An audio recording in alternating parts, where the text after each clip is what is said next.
सलाम, नमस्ते, सत श्री अकाल। मैं हूं रजा और आप देख रहे हैं रजाग्राफी की नेशनल प्राइम टाइम रिपोर्ट। ऐसी रिपोर्ट जिसके अंदर भारत की वो खबरें मैं आपको बताता हूं जो खबर आपसे छुपाई जाती हैं, जो आपको कोशिश की जाती है नज़र ही ना आए। तो इस रिपोर्ट को शुरू से आखिर तक देखिए, क्योंकि आप भारत के अगर रहने वाले हैं तो ये खबर आपके लिए बेहद ज़रूरी है और ये रिपोर्ट तो सबसे ज़रूरी है। दोस्तों, आखिरकार योगी आदित्यनाथ की सरकार को सुप्रीम कोर्ट ने ढंग से लताड़ लगाई है। लेकिन लताड़ लगाई क्यों है, मैं आपको वो आसान तरीके से समझा देता हूं। दोस्तों, ये देखिए, लगभग 1.5 साल पहले नोएडा के इलाके में हुआ ये कि जो भाषणबाजी योगी जी के चाहने वालों के द्वारा दी गई और लगातार दी जा रही है, उसका असर नोएडा में देखने को मिला। नोएडा सेक्टर 37 में हिंदुओं के झुंड ने एक 62 साल के व्यक्ति, नाम जिनका काजिम अहमद, उनके ऊपर अटैक कर दिया। 3 हिंदू लौंडों ने, युवाओं ने अटैक कर दिया, दाढ़ी पकड़ी, बुरी तरह से पीटा, नारेबाजी करने की बात कही और काजिम अहमद को, जो कि जाकिर नगर दिल्ली में रहते हैं, उनको बुरी तरह से नोएडा के इलाके में बुरी तरह से पीटा। जिसके बाद जब वो गए थाने लिखवाने रिपोर्ट, तो आप जानते हैं यूपी की पुलिस तो कमाल की है, तो यूपी पुलिस ने FIR तक नहीं किया। जी हाँ, इतना बुरा व्यवहार समझना चाहिए था कि योगी सरकार में ही हो सकता है। लेकिन काजिम अहमद हिम्मत वाले थे, हार नहीं मानी। उन्होंने सीधा सुप्रीम कोर्ट का रुख कर लिया, क्योंकि उनको इस बात का एहसास हो चला था कि बड़े बड़े अधिकारी भी खामोश बैठे हैं, क्योंकि अधिकारियों ने यह मान लिया है कि मुसलमानों का इस भारत में रहना नामुमकिन है। दोस्तों, सुप्रीम कोर्ट का रुख करने के बाद जब 1.5 साल के बाद यह मामला खुलकर सुप्रीम कोर्ट ने सुना, जिसके बाद सुप्रीम कोर्ट बुरी तरह से भड़क गया। सुप्रीम कोर्ट बुरी तरह से इसलिए भड़का कि लगभग 1.5 साल बाद आप FIR कर रहे हो, वो भी सुप्रीम कोर्ट के कहने पर। उत्तर प्रदेश पुलिस पर जबरदस्त तरीके से माननीय सुप्रीम कोर्ट ने गुस्सा दिखाया और काफी कुछ कह डाला। दोस्तों, अब इस खबर को आपके सामने BBC के सोर्स से भी रख रहा हूं। हुआ ये कि सुप्रीम कोर्ट के अंदर सुनवाई करते हुए सुप्रीम कोर्ट ने योगी आदित्यनाथ की सरकार की जो मंशा है उस पर भी सवाल खड़े किए।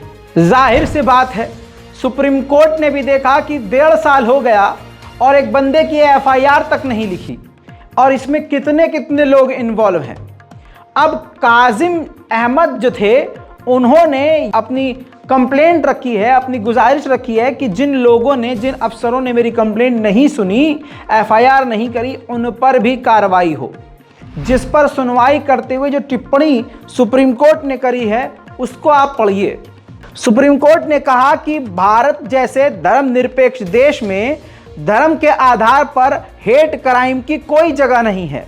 अदालत ने यह भी कहा कि अगर सरकार हेट स्पीच की समस्या को स्वीकार करती है तभी कोई समाधान निकल सकता है।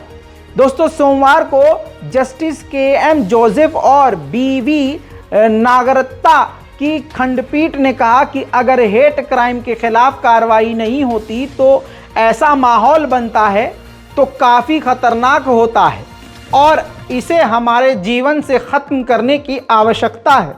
हेट स्पीच पर किसी भी तरह से कोई समझौता नहीं हो सकता।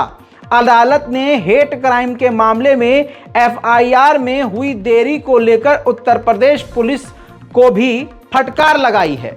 अदालत ने यह भी कहा कि अगर हेट क्राइम के मामलों की अनदेखी करेंगे तो एक दिन आप पर भी आएंगे। जस्टिस KM जोसेफ और BV नागरत्ता की खंडपीठ ने कहा कि ये देश की जिम्मेदारी होती है कि वो नागरिकों की रक्षा करे। सुप्रीम कोर्ट ने सोमवार को 62 वर्षीय काजिम अहमद शेरवानी की एक याचिका पर सुनवाई करते हुए टिप्पणी की। काजिम अहमद शेरवानी ने आरोप लगाया है कि जुलाई 2021 में वो हेट क्राइम का शिकार हुए थे। उनकी मांग ये है कि जिन्होंने उनको प्रताड़ित किया उस पर कार्रवाई की जाए और उन पुलिस अधिकारियों के खिलाफ भी कदम उठाया जाए जिन्होंने इस पर कार्रवाई करने से इनकार कर दिया। सुप्रीम कोर्ट ने सुनवाई करते हुए कहा कि उत्तर प्रदेश सरकार इस घटना को दबा नहीं सकती। उत्तर प्रदेश सरकार की प्रतिनिधित्व एडिशनल एडवोकेट जनरल गरिमा प्रसाद ने किया। अदालत ने उनसे कहा कि क्या आप ये स्वीकार नहीं करेंगी कि हेट क्राइम हुआ है और आप इस मामले को दबा देंगे? सवाल किया। हम सिर्फ अपनी पीड़ा व्यक्त कर रहे हैं। अल्पसंख्यक हो या बहुसंख्यक, कुछ अधिकार हर लोगों के पास होते हैं। हम एक परिवार में पैदा होते हैं और पलते हैं, लेकिन हम एक राष्ट्र के रूप में खड़े होते हैं। आपको इसे गंभीरता से लेना होगा।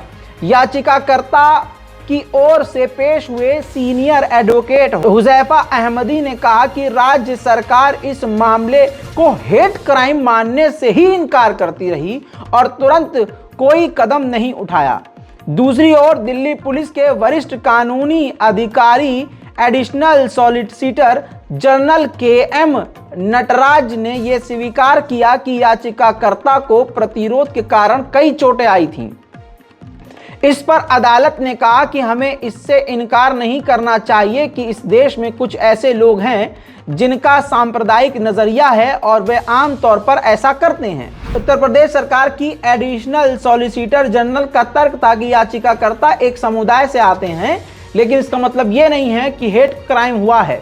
इस मामले में देखिए सुप्रीम कोर्ट जो कह रहा है वो सुनिए। पूरा पढ़कर सुना रहा हूं क्योंकि अहम है, काफी अहम है। सुनिए, सुप्रीम कोर्ट ने इस पर कहा कि अगर कोई व्यक्ति पुलिस के पास जाता है और कहता है कि मैंने टोपी पहन रखी थी और मेरी दाढ़ी खींची गई और धर्म के नाम पर गाली दी गई, इसके बावजूद अगर शिकायत दर्ज नहीं हुई तो ये समस्या है, ये प्रॉब्लम है। इस पर सुप्रीम कोर्ट की खंडपीठ ने यह भी कहा कि अगर आप इसकी अनदेखी करेंगे तो एक दिन आप पर भी आएगा।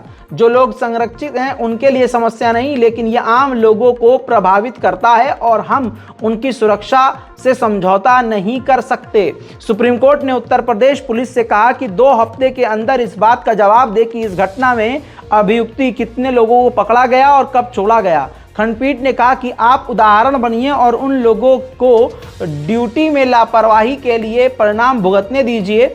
इस मामले में लापरवाही हुई है, ये गलती स्वीकार करने में बुराई नहीं है। सुना दोस्तों, सुप्रीम कोर्ट ने अच्छे से उधेड़ा है योगी सरकार को और उत्तर प्रदेश की पुलिस को, लेकिन सुप्रीम कोर्ट भी शायद लेट हो गया है क्योंकि सुप्रीम कोर्ट का डर ही खत्म हो गया है।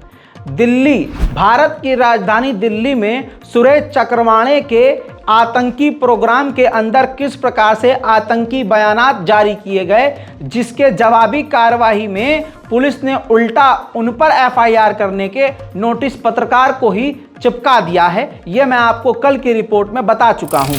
अब आते हैं खुलेआम नफरत दंगा फैलाने वाले सुरेश चक्रवाणे के ऊपर। दोस्तों, दिल्ली पुलिस ने नोटिस जारी किया। एक यूट्यूबर, एक अलग संस्था जो फ्री पत्रकारिता, आज़ाद पत्रकारिता करते हैं, उसको ही नोटिस जारी कर दिया कि आप हेट स्पीच क्यों दिखा रहे हैं। लेकिन नेशनल टीवी बनकर जो बैठा हुआ है सुरेश चक्रवाणे, उसने वो सारी हेट स्पीच अपने चैनल पर दिखाई। 48 घंटे से ज़्यादा गुजर चुके हैं, दिल्ली पुलिस चू तक नहीं कर पाई सुरेश चक्रवाणे के खिलाफ, क्योंकि इसमें पूरा प्रशासन सुरेश चक्रवाणे के साथ है, ऐसा साफ जाहिर हो चुका है।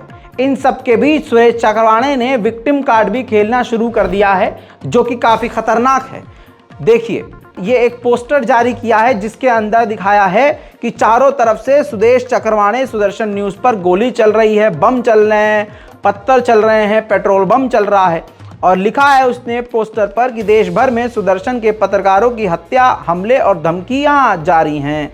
दोस्तों, फिर उसने ऊपर जो लाइन लिखी है वो सुनिए। देश भर में सुदर्शन के कई पत्रकारों पर हमले हो रहे हैं। पहले भी हमारे पत्रकार ने आतंकवाद का खुलासा करने के कारण उसकी हत्या हुई है। इस वक्त पूरे देश भर में हमारे कई पत्रकार और उनके परिवार वाले तक निशाने पर हैं। इस विषैले वातावरण को बनाने वाले पर कार्रवाई हो। और इन्होंने अनुराग ठाकुर को मेंशन किया है। अब आप समझिए, अनुराग ठाकुर और ये नफरतिया कीड़े का क्या कनेक्शन है। माननीय अनुराग ठाकुर का एक डायलॉग काफ़ी फेमस हुआ, एक नारा काफ़ी फेमस हुआ। वो नारा दिल्ली दंगों में बहुत चला था और वो नारा था, देश के गद्दारों को गोली मारो। जी हाँ, मैं उसको दिखाना नहीं चाहूँगा, बस आपको याद दिला दिया। तो कितने अपनेपन से इसने उन अनुराग ठाकुर से मदद मांगी है और जिस तरह से दिल्ली पुलिस का रवैया है, उम्मीद है कि अनुराग ठाकुर भी इन्हीं का साथ देंगे। पूरे देश में नफरत फैलाने के बाद अपनी नफरत फैलाकर अब ये कह रहे हैं कि हमारे पत्रकारों पर हमले हो रहे हैं, या इनको अपने कानून पर, संविधान पर भरोसा नहीं है, या फिर ये षड्यंत्र खुद रच रहे हैं। बहरहाल कमेंट बॉक्स खुला है, अपनी राय आप दे सकते हैं। उधर शराब को दवाई बताने वाला और दवाई समझ के शराब पीने वाला पत्रकार दीपक चौरसिया, जो हिंदू मुसलमान के खेल खेलने में एक्सपर्ट है और अपने पिता और भारतीय जनता पार्टी का पुजारी है, बहुत ही गहरा वाला। हालांकि इसका भांडा फूट चुका है, लेकिन ये अब जी न्यूज़ पर, छी न्यूज़ पर गंदगी मचाने आता है। इसी बीच में जहां वो फुल तेवर के साथ आया था, ये देखिए कोर्ट ने नोटिस जारी कर दिया है। असल में 2013 में इसने एक एडिटेड फोटो किसी बच्ची की, जो 10 साल की लड़की थी, और उसकी परिवार की सेक्सुअल कंटेंट में उसको दिखा दिया। यानी ये गैर कानूनी है। किसी लड़की का बलात्कार हुआ है या कुछ भी हुआ है, आप उसका मुंह नहीं दिखा सकते, आप उसका चेहरा नहीं दिखा सकते, आप उसके घर वालों को बदनाम नहीं कर सकते, लेकिन इसने किया। खैर, वही 2013 का केस था। तो आपको बता दूं कि हरियाणा की कोर्ट ने वारंट, जी हां, अरेस्ट वारंट जारी कर दिया है। एंकर दीपक चौरसिया 2013 के मामले में दोबारा से जेल जाने की स्थिति में है। नॉन बेलेबल वारंट है और पॉक्सको एक्ट लगा है। और दोस्तों, ये इसलिए हुआ है क्योंकि ये कोर्ट में अपनी तारीख यानी 4 फरवरी को पेश नहीं हो पाए, और इसने बयान ये दिया कि मैं इसलिए पेश नहीं हो सकता क्योंकि योगी आदित्यनाथ का मुझे इंटरव्यू लेना है। अब जाहिर सी बात है, योगी आदित्यनाथ से ऊपर थोड़ी ना कोई है। योगी आदित्यनाथ तो संविधान से भी ऊपर हैं। तो इसने कोर्ट को ही डरा दिया कि मैं तो योगी आदित्यनाथ का इंटरव्यू लेने जा रहा हूं, इसलिए पेश नहीं हो सकता। बहरहाल कोर्ट ने जो है नोटिस जारी कर दिया है, वारंट जारी हो चुका है। 3 मार्च 2023 को अरेस्ट वारंट जारी हो चुका है। खैर, आप इस पर क्या कहेंगे, नीचे कमेंट में लिखना जरूर भैया। उधर मोदी सरकार ने दोस्तों देश का बेड़ा गर्क कर दिया है, सेना को कमजोर कर दिया है। सेना में भर्ती के नाम पर जो अग्निवीर स्कीम चलाई है वो खोखली है पूरी की पूरी। ये वो खुद बता रहे हैं, वो स्टूडेंट्स खुद बता रहे हैं, जिनके औलाद पिछले कई सालों से मेहनत कर रहे थे, अब वो माँ बाप भी टूट गए हैं।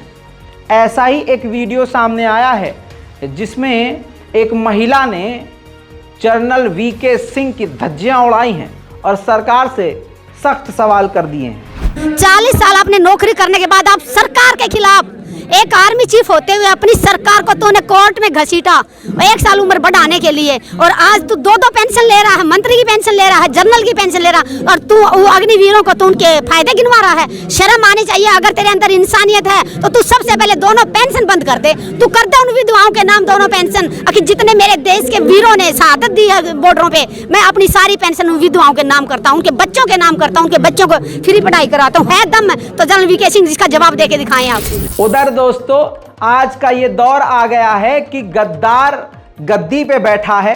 देश के गद्दार अंग्रेजों के गुलाम गद्दियों पर बैठे हैं, पावर में आ चुके हैं, और वो असली राष्ट्रभक्तों को गद्दार घोषित कर रहे हैं। अपने बाप का इतिहास बदल रहे हैं, नाम बदलकर शहरों का उसको विकास घोषित कर रहे हैं। कुछ समय रुक जाइए, हो सकता है अपने बाप का भी नाम बदल दें। लेकिन सिवनी की एक और वीडियो सामने आई है जिसमें आप देखेंगे कि कल तो आप देख चुके हैं कि दिल्ली में जंतर मंतर पर बच्चों को बुलाया गया था। बच्चों को भी हेट स्पीच में, हेट क्राइम में घुसाया जा रहा है। ऐसे ही स्कूल के बच्चों का इस्तेमाल, सिवनी का एक वीडियो सामने आया है जिसमें भारतीय जनता पार्टी की यात्रा के दौरान, सोचिए ये फर्क है राहुल गांधी की यात्रा, कांग्रेस की यात्रा में और मोदी जी की यात्रा में। वहां भारत को जोड़ने का काम किया है और यहां सीधा महात्मा गांधी पर अटैक हुआ है। एक 8 से 10 साल के बच्चे ने भारतीय जनता पार्टी की उस यात्रा के दौरान बीजेपी के विधायक के सामने महात्मा गांधी की शान में कई सारे अपमानजनक बातें कहीं और भारतीय जनता पार्टी के सभी अंधभक्तों ने और बीजेपी के नेताओं ने तालियां बजाई। सोचिए देश कहां जा रहा है। और एक बार फिर से तस्वीर सामने आ गई है कि भारत जोड़ो यात्रा कौन सी थी और भारत तोड़ने वाले लोग कौन से हैं। चलती रही नारियां जौहर में, गांधी फिर भी मौन थे। हमें सिखाया गया कि अकबर महान, तो फिर महाराणा प्रताप कौन थे। अरे सड़ती रही सड़कों पर लाशें, गांधी फिर भी मौन थे। हमें सिखाया गया कि गांधी के चरखे से आजादी आई, तो फिर वो फांसी पर चढ़ने वाले 25-25 साल के नौजवान कौन थे। सजो के रखी है जिससे गांधी जी अपनी बकरी को बांधा करते थे। कहां गई वो रस्सियां जिसमें भगत सिंह राजगुरु सुखदेव हंसते हंसते झूले थे। अरे हलाते मुल्क देखकर रोया न गया, कोशिश की हजार पर मुंह ढककर सोया न गया। कितने झूले थे फांसी पर, कितनों ने गोली खाई थी।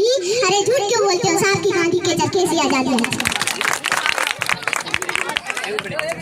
एक बार जोरदार तालियां इस बच्चे के लिए, बहुत ही अच्छी प्रस्तुति इन्होंने दी है। सुन लिया, बात जो है जाकर मोदी जी ऐसे नतमस्तक होते हैं और पीछे से उनके बच्चे ये काम कर रहे हैं। भारतीय जनता पार्टी अपमान कर रही है राष्ट्रपिता का, राहुल गांधी का, और तालियां बजा रही है भारतीय जनता पार्टी। और मोदी जी ऐसे फोड़ गए जाओ। हाँ, शायद इसलिए जाते हुए अंदर, तो फिर मोदी जी का यही होगा। मोदी जी इस पर भी खामोश रहेंगे। मोदी जी जहाँ जहाँ बोलना होता है, क्वालिटी यही तो है उनकी, जहाँ बोलना होता है वहाँ खामोश रहते हैं। अब देखिए दोस्तों, इस शख्स को पहचानिए, आराम से चेहरा देखिए। शक्ल से ही आप समझ गए होंगे कि भारतीय जनता पार्टी, बिल्ला तो आपने देख लिया है। यूपी की राजधानी लखनऊ का नाम बदलने की इन्होंने मांग करी है। प्रतापगढ़ से ये बीजेपी के सांसद हैं माननीय संगम लाल गुप्ता। इन्होंने मांग करी है कि लखनऊ का नाम बदलकर लखनपुरी कर दिया जाए। तो दोस्तों, भारतीय जनता पार्टी के झोले में यही एक कहानी है, बस निकाल कर शहरों का नाम बदल दो, उसी को विकास कह दो। उधर एक और बड़ी खबर आ रही है, राजस्थान में एक बजरंग दल के नेता को गोली मार दी है।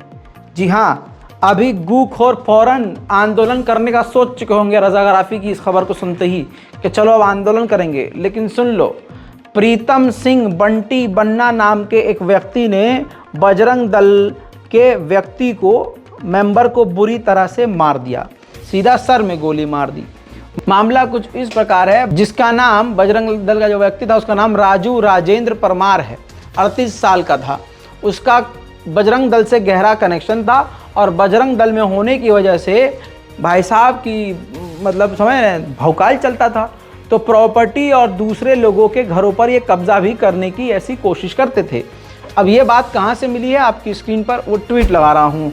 प्रीतम सिंह बंटी ने ही कत्ल किया है। कत्ल के 6 घंटे के बाद इसने फेसबुक पर पोस्ट किया, जय माता दी सभी भाइयों को। मैं प्रीतम सिंह, उदयपुर में हुए हत्याकांड, रामपुरिये चौराहे पर राजेंद्र परमार यानी राजू तेली, जो कि अंबा माता थाने का हिस्ट्री शीटर है, जो मेरे मामा जी की करोड़ों की जमीन हड़पना चाहता था, इसलिए मैंने उसको गोली मार दी और मार दिया। जय श्री राम, जय महाकाल। जी हाँ दोस्तों, ये आप नारा देख रहे हैं, क्राइम करने से पहले नारा, क्राइम करने के बाद नारा, खूबसूरत नारा।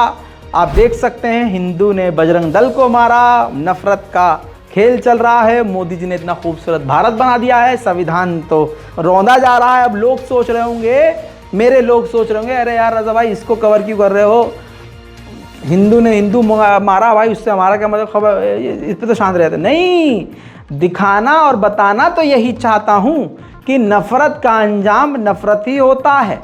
आग लगती है तो सबका हाथ जलता है। आग से आपको मज़ा आ रहा है तो वो आग आपको भी जलाएगी। इस बात को याद रखिएगा। अब मेरे दोस्तों बड़ी खबर आपके सामने एक और रखूंगा।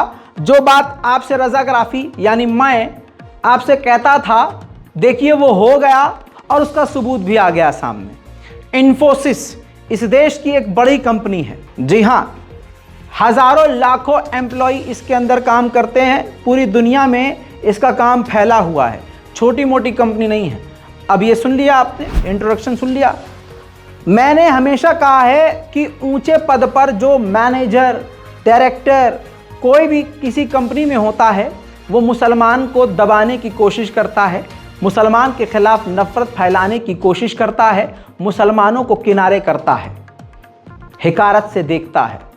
आपको यकीन नहीं आ रहा तो आज तो सबूत लेके आया हूं। आदित्य कुमार इन्फोसिस में मैनेजर था। इसने मुस्लिम नाम के एक व्यक्ति को रिजेक्ट कर दिया। क्यों किया? जब कोमल यानी HR ने पूछा कि अब्दुल में क्या इशू है, अब्दुल नाम था उसका, तो पूछा कि अब्दुल में क्या इशू है, रिजेक्ट क्यों किया? आदित्य ये अब्दुल में क्या इशू था, ही इज आस्किंग, वो पूछ रहा है कि मुझे रिजेक्ट क्यों किया गया। लेकिन आदित्य ने कोई रेस्पॉन्स नहीं किया, क्योंकि आदित्य बहुसंख्यक समाज से आता है और जाहिरन वो हिंदू संगठन से जुड़ा हुआ है और आतंकी नफरती उसका दिमाग है।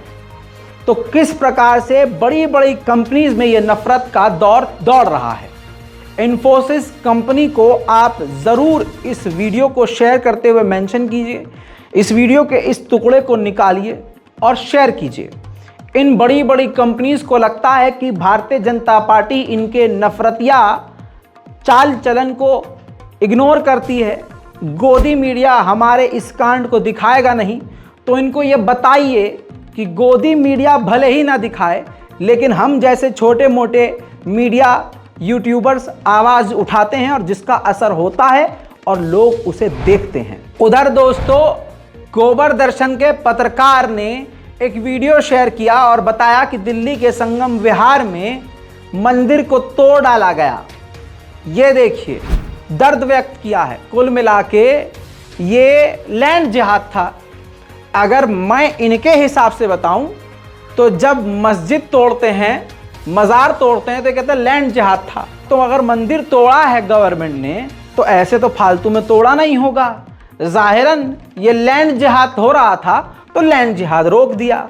बहरहाल इस वीडियो को बनाने वाला भी किस प्रकार के जुमले, भड़काऊ जुमले बोल रहा है, आप अलग से सुनिए तो आपको समझ में आए। संगम विहार सी ब्लॉक में शंकर भगवान के मंदिर को तोड़ा जा रहा है। स्थानीय लोगों को विरोध करने के बाद अभी तक 10 से 12 लोगों को डिटेन किया गया है। यही है, हिंदुओं में एकता होती तो आज यहाँ के स्थानीय लोग इस मंदिर को बचा लेते। किसी के माई के लाल में दम आके बचाए भगवान के मंदिर का। लोग केवल हर जगह बोलते रहते हैं, लेकिन किसी की हिम्मत नहीं पड़ रही है कि कोई आके कुछ कर सके। देखिए मंदिर का बोर्ड भी हटा लिया गया। दिल इतना आहत है कि क्या बताएं। मुझे भी छत पर डिटेन करके बैठा लिया गया है। मैं भी पुलिस कस्टडी में सामने वाले घर में बैठाया गया हूँ। एक खबर जो मैंने आपको कल बताई थी, आज उसकी तस्वीर दिखाने आया हूँ। मध्य प्रदेश में जहां लगातार मुसलमान और ईसाइयों पर हमले होते हैं, वहां के नेता बॉलीवुड फिल्मों की बरा पैंटी के रंग देखने में बिजी रहते हैं और मुसलमानों पर आपत्तिजनक बयान और खामखा मुसलमानों पर खुन्नस दिखाते हैं। उसी मध्य प्रदेश में ये देखिए, 10,000 से ज़्यादा डॉक्टर स्ट्राइक पर बैठ चुके हैं। डिमांड इनकी ये है कि नई भर्तियां की जाएं, ट्रांसफ़र करे जाएं, डॉक्टर्स को प्रमोट किया जाए और तो और जो पुरानी पेंशन है उसको भी दोबारा जिंदा किया जाए। 7 एसोसिएशंस है डॉक्टर्स की, जिन्होंने ये पूरी यात्रा, जिसे आप स्ट्राइक कहेंगे, शुरू की है। 10,000 जिसमें डॉक्टर्स मौजूद हैं, गवर्नमेंट डॉक्टर्स हैं, कोई ऐरे गहरे नहीं। सुनिए। इस यात्रा के पश्चात कि प्रदेश के समस्त 10,000 चिकित्सक 15 तारीख से 15 फरवरी से अपने आंदोलन की शुरुआत कर रहे हैं। 15 तारीख को पूरे प्रदेश के 10,000 चिकित्सक काली पट्टी बांधकर इस आंदोलन की शुरुआत करेंगे। 16 फरवरी को पूरे मध्य प्रदेश के 10,000 चिकित्सक 2 घंटे के लिए अपने समस्त चिकित्सीय कार्यों को बंद कर देंगे। 17 तारीख को अगर 16 तारीख की शाम तक हमारी समस्याओं का कोई ठोस निराकरण नहीं होता है तो 17 तारीख की सुबह मध्य प्रदेश के 10,000 चिकित्सक एक साथ खैर, इनको गद्दार घोषित कर दिया जाए। मैं मोदी जी से कहना चाहता हूँ, योगी जी से कहना चाहता हूँ, और वो मध्य प्रदेश वाले हैं उनसे भी कहना चाहता हूँ, इनको आतंकवादी घोषित किया जाए। कहा जाए कांग्रेस का समर्थन इनको हासिल है, इनको अर्बन नक्सल घोषित किया जाए, पाकिस्तानी घोषित किया जाए, और इनको ये समझाया जाए कि तुम्हारी ये जगह नहीं है। वो जो हिंदू राष्ट्र बनाने वाले जो हेट स्पीच जहाँ जहाँ चल रही है उस रैली में जाकर शामिल हो। गजब बेइज्जती है। इसी मध्य प्रदेश में एक बार फिर से पेपर लीक की वजह से हजारों बच्चों का भविष्य फिर से अंधकार में पड़ गया है। ये देखिए आपके सामने खबर बड़ी है, लेकिन आपको गोदी मीडिया दिखाएगा ही नहीं क्योंकि उनकी औकात ही नहीं है। एक शिफ्ट के बाद एग्जाम NHMMP की 2284 पदों पर होने वाली भर्ती परीक्षा को पेपर लीक होने की वजह से दोस्तों रद्द करना पड़ा। 2284 पदों के लिए 45,000 बच्चों ने परीक्षा दी थी। 15 अगस्त 2027 तक 1 लाख नौकरी देने का वादा करने वाली सरकार एक एग्जाम नहीं करवा पा रही और पेपर लीक हो जा रहा है। अब जरा यहां पर गौर करने वाली बात बताता हूं कि मोदी सरकार में सबसे ज्यादा पेपर लीक हो रहा है, क्योंकि शायद मैं अपने मन की बात कह रहा हूं, मुझे ऐसा लगता है कि नौकरी दे नहीं सकते, पैसा इनके पास है नहीं, जो है अपने पर हाँ। और अब बच्चों के भविष्य, क्योंकि अगर नौकरी देनी पड़ी तो तनख्वाह भी देनी पड़ेगी, तो खुद ही पेपर लीक करवा देते होंगे। वरना पेपर लीक वाले मामले में सख्ती क्यों नहीं होती है, और पेपर लीक होना इतना आसान कैसा हो गया है? मुझे ऐसा लगता है। आपको क्या लगता है नीचे कमेंट में बताइएगा। अब दोस्तों ये देखिए जयपुर राजस्थान की ताजा ड्रोन तस्वीर। एक तो हिंदू संगठन गैर कानूनी काम कर रहे हैं, उसकी ड्रोन तस्वीर जारी भी कर रहे हैं, और करेंगे क्यों नहीं। जब देख लिया कि दिल्ली पुलिस हमारे साथ है तो पूरे देश भर में जितने भी ऐसे संगठन हैं वो इतनी हिम्मत तो करेंगे ही। विश्व हिंदू परिषद और बजरंग दल ने लगभग 1100 हिंदू युवाओं को हथियार बांटा, त्रिशूल और तलवार बांटा, और इस ड्रोन फुटेज में आप देख रहे हैं कि उसको शो ऑफ किया जा रहा है, हथियार दिखाया जा रहा है। लेकिन मजाल है कोई FIR हो, मजाल है इसके खिलाफ कोई कदम उठाए। अजी कदम कोई उठाएगा भी क्यों जब हमारे मुस्लिम हुक्मरान खामोश बैठे हैं, जब मुस्लिम नेता खामोश बैठे हैं। हमारे मोहल्ले के इमाम साहब देखते हैं बेचारे बोल नहीं रहे डर के मारे।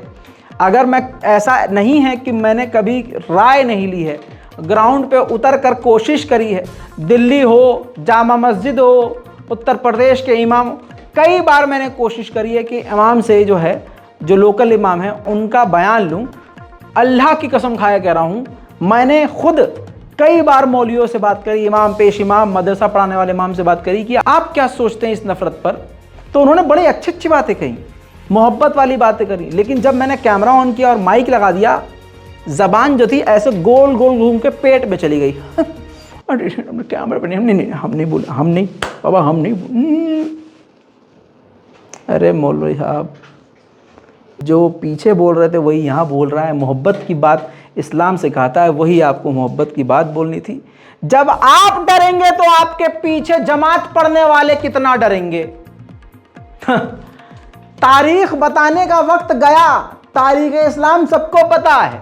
अब जरा कुछ ऐसा बयान दीजिए कि नौजवानों के अंदर उम्मीद जागे।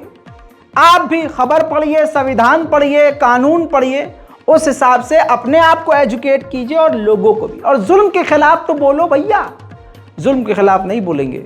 तो दोस्तों ये सब क्यों बढ़ रहा है? क्योंकि हमारे उलमाए दीन खामोश हैं।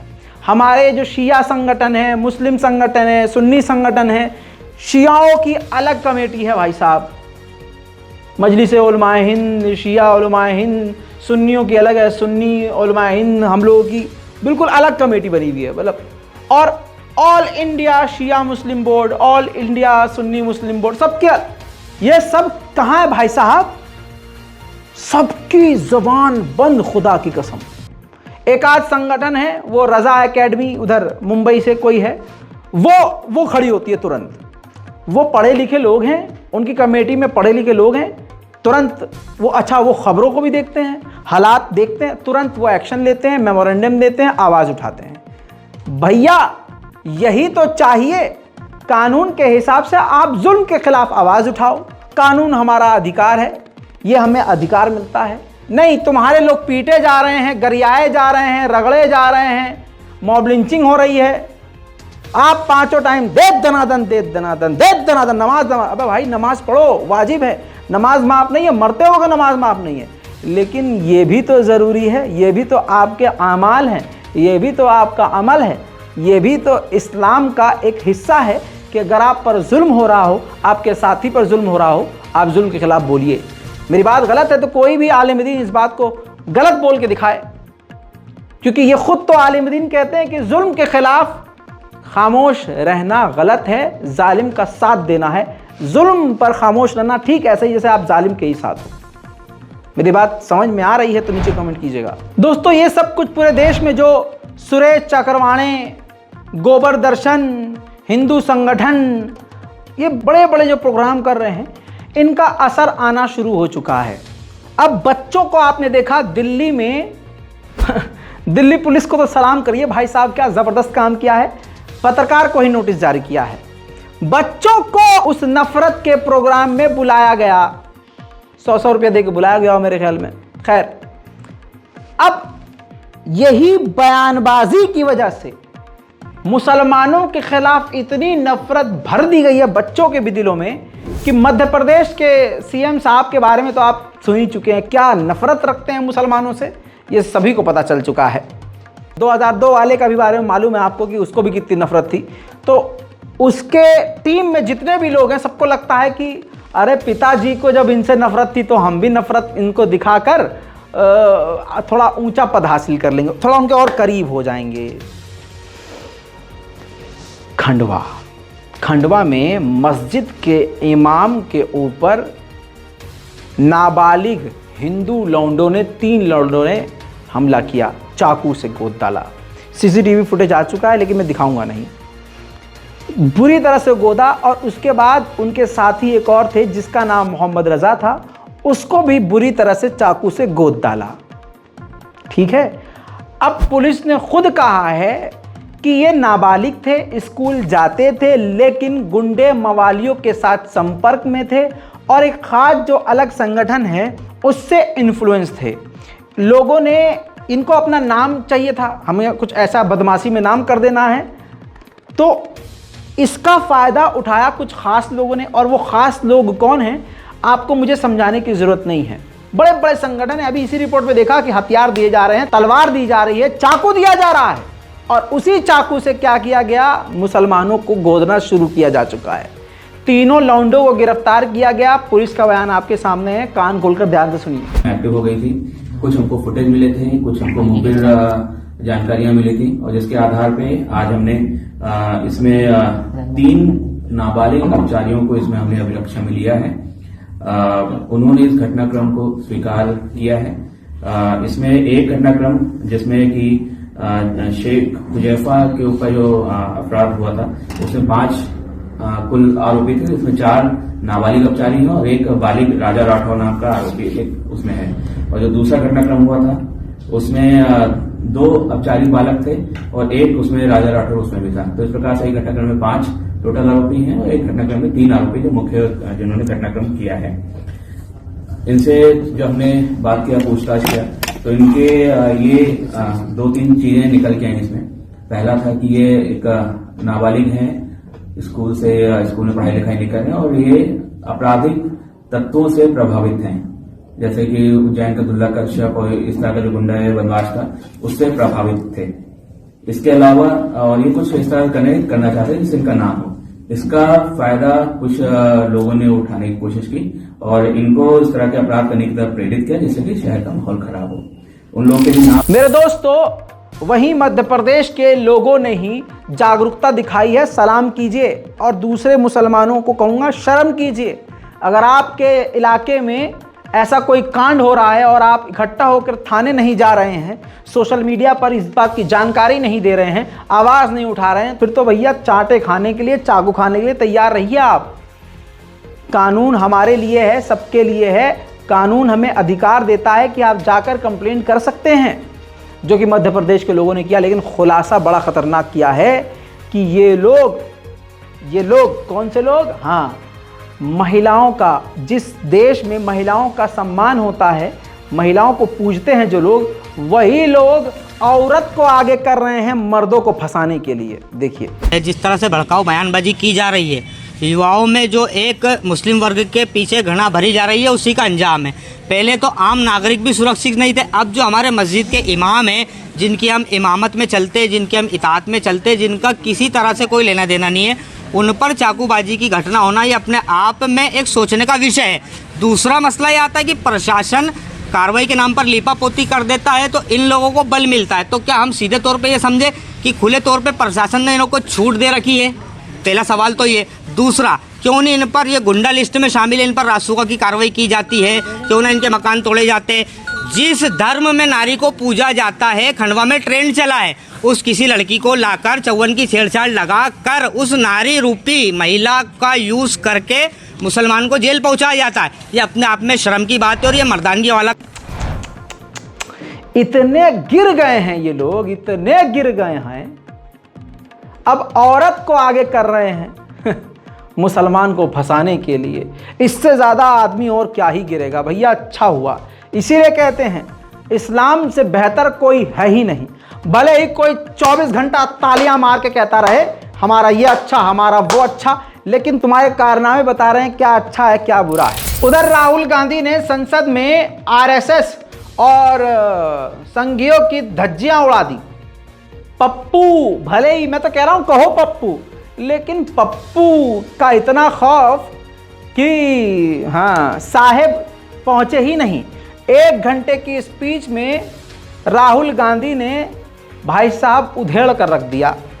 और आपको बता दूं कि राहुल गांधी ने पहली बार इतनी बड़ी हिम्मत दिखाई कि ये देखिए राहुल गांधी ने क्या बयान दिया वो समझ लीजिए। राहुल गांधी ने कहा सीएम योगी धार्मिक नेता नहीं बल्कि एक मामूली ठग है, बीजेपी कर रही अधर्म। राहुल गांधी ने मुख्यमंत्री योगी आदित्यनाथ पर बड़ा आरोप लगा दिया, जिस पर पूरी भारतीय जनता पार्टी भड़की हुई है, लेकिन राहुल गांधी ने ठोक कर ये बात कही है। उधर बिल्किस बानो के मामले में एक नई बड़ी खबर है। कहा यह जा रहा है, बीबीसी और दर्जनों जगह यह खबर मौजूद है कि बिल्किस बानो के मामले में सुनवाई करने के लिए जल्द ही स्पेशल बेंच का गठन किया जाएगा। बस देखना यह है कि मोदी जी कोई बयान अंदर से न दे दें और फिर से बलात्कारियों को बड़ी राहत न मिल जाए। उधर LIC ने अब बताया है कि अदानी को उसने 35,900 करोड़ से ज़्यादा रुपया इन्वेस्ट किया हुआ है, दिया हुआ है। भले ही अब जैसे तैसे कहा जा रहा है कि अदानी फिर से वापस ट्रैक पर आ रहा है, लेकिन अब ये देश समझ चुका है कि अदानी के ऊपर हाथ किसका है। उधर दोस्तों अब देश के कानून को ख़त्म कर देना चाहिए, संविधान को गड्ढे में दबा देना चाहिए और न्यायपालिकाओं में ताला लगा देना चाहिए, क्योंकि हरियाणा के CM ही सब कुछ हैं। अब जो स्टेट का जो CM होगा, शहर का जो नेता होगा, वही राजा होगा। और सबसे बड़ा राजा दिल्ली में ऊंची इमारत में बैठा होगा अपने राजमहल में। आपको मेरी बातें अटपटी लग रही होंगी, लेकिन सोचिए हरियाणा के CM अनिल विज ने कहा है, प्रशासन को खुली छूट दी है, कहा है मेरा नाम लो और माफियाओं को ठोक दो। तो मतलब खुला ऑफर है, किसी को भी ठोक दो और नाम ले लो। अनिल विज साहब ने कहा है माफिया वाले हो तो ठां, या फिर अब ये समझिए कि इल्ज़ाम लगाकर कितने बेगुनाहों को गोलियां ठोक दी जाएंगी और कह दिया जाएगा ये माफिया से था। न्यायपालिका, संविधान, कोर्ट, कानून सब एक तरफ रख दिया गया है। इसी के साथ दोस्तों, इस मुस्कान के साथ जब मैं मुस्कुराता हूं तो आप समझ जाते हैं ना कि मैं विकास की बात करने वाला हूं। उत्तर प्रदेश का विकास बेहतरीन हो गया है।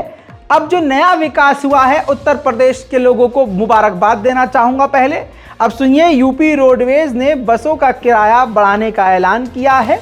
प्रति किलोमीटर 25 पैसे की वृद्धि कर दी गई है। इसके साथ ही ऑटो, टेम्पो अब जो आप लेंगे उसमें भी उनके किराए में भी बढ़ोतरी होगी। इसी के साथ सब खड़े होकर योगी आदित्यनाथ जी की सरकार के लिए तालियां बजाएंगे। गौतम अडानी के भी मामले में भारतीय जनता पार्टी दो भागों में बंटी रही है।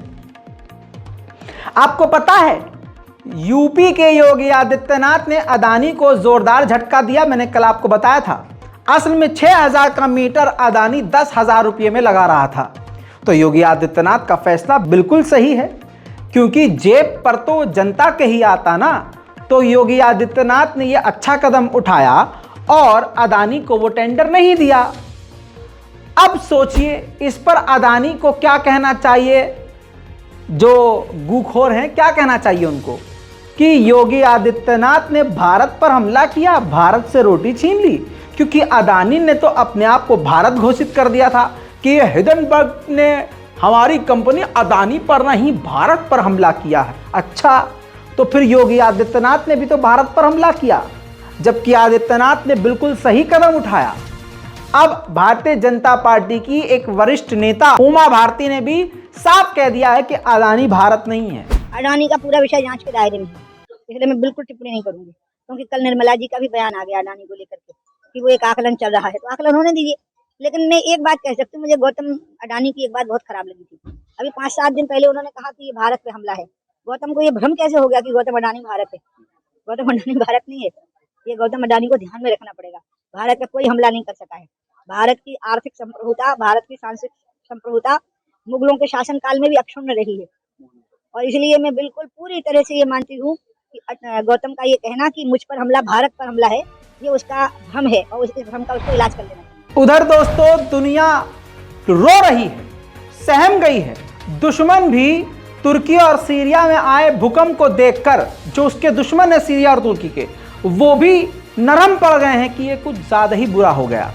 सब मदद पहुंचा रहे हैं। भारत भी एक पैर पर खड़ा होकर मदद कर रहा है। मोदी ने खुद ऐलान किया था कि हम तुर्की के इस दर्द में आखिर तक उसके साथ हैं, जो भी चाहिए हम तुर्की को देंगे।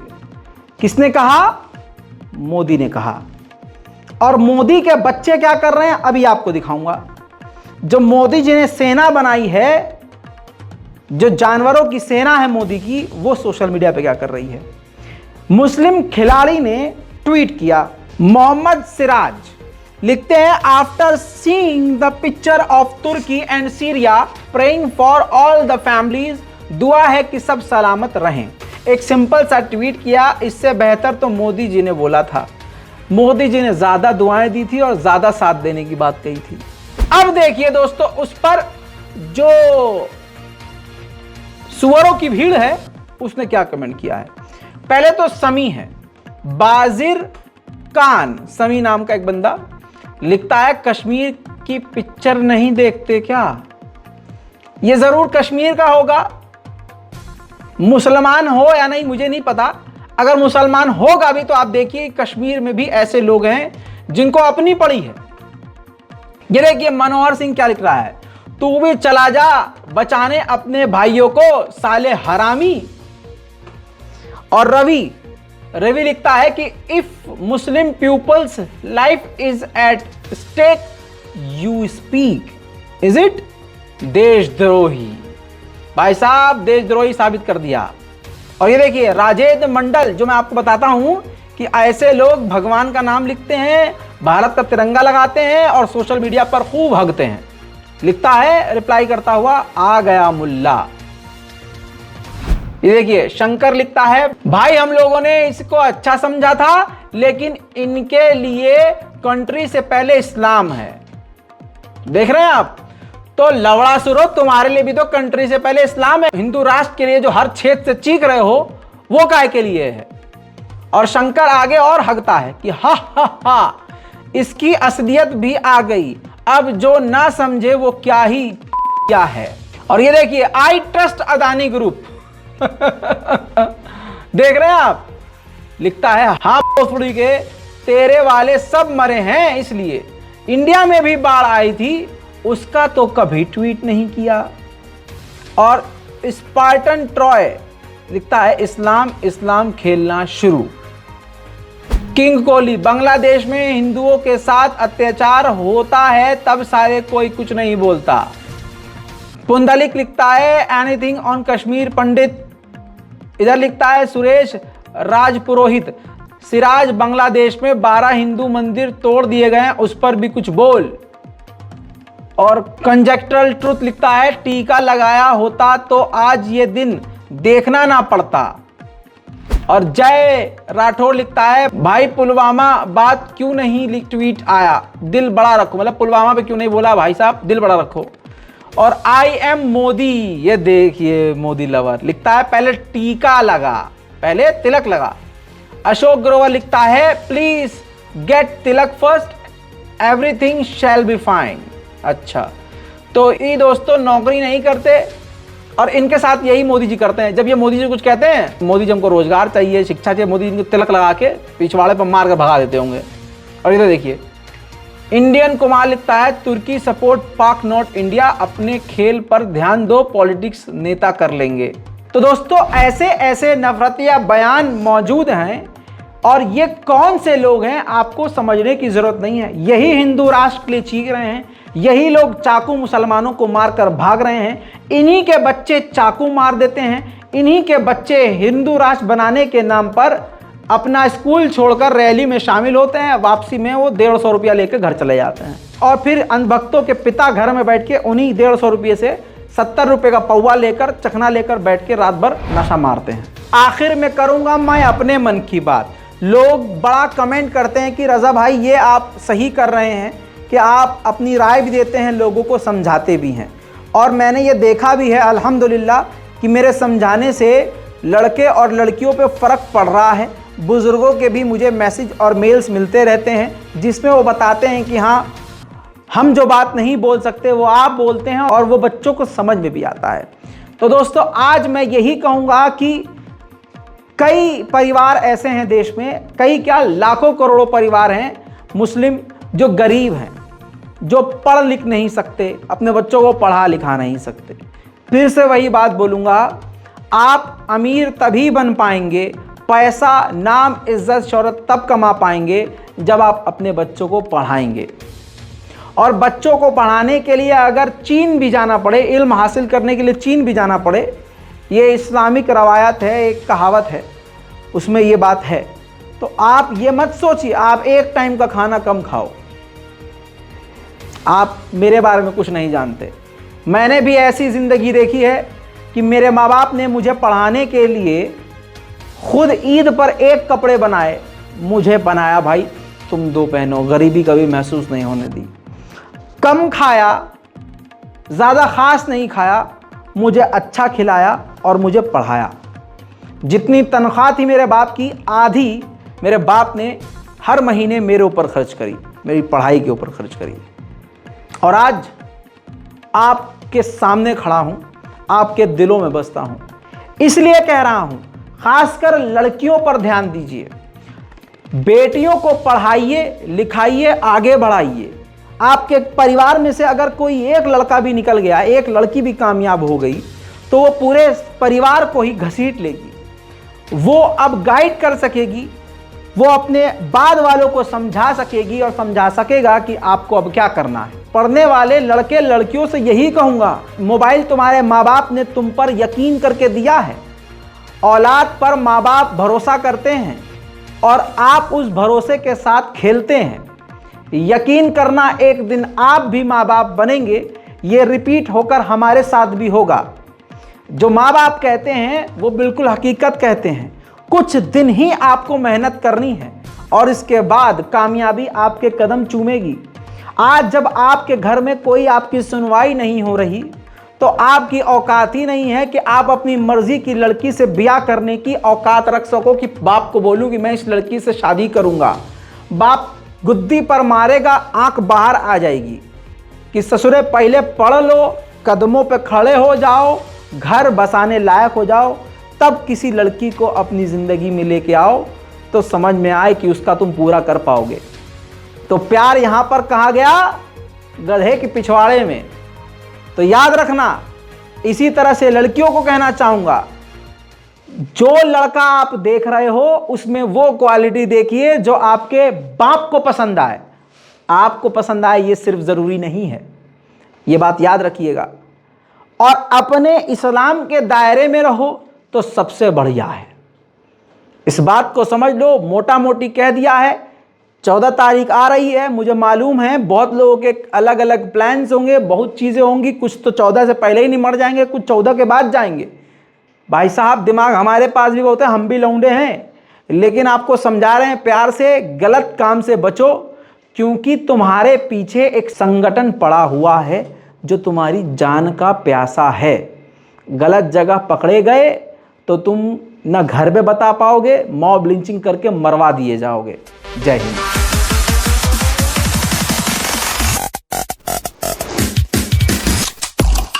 तेरा बाप आया।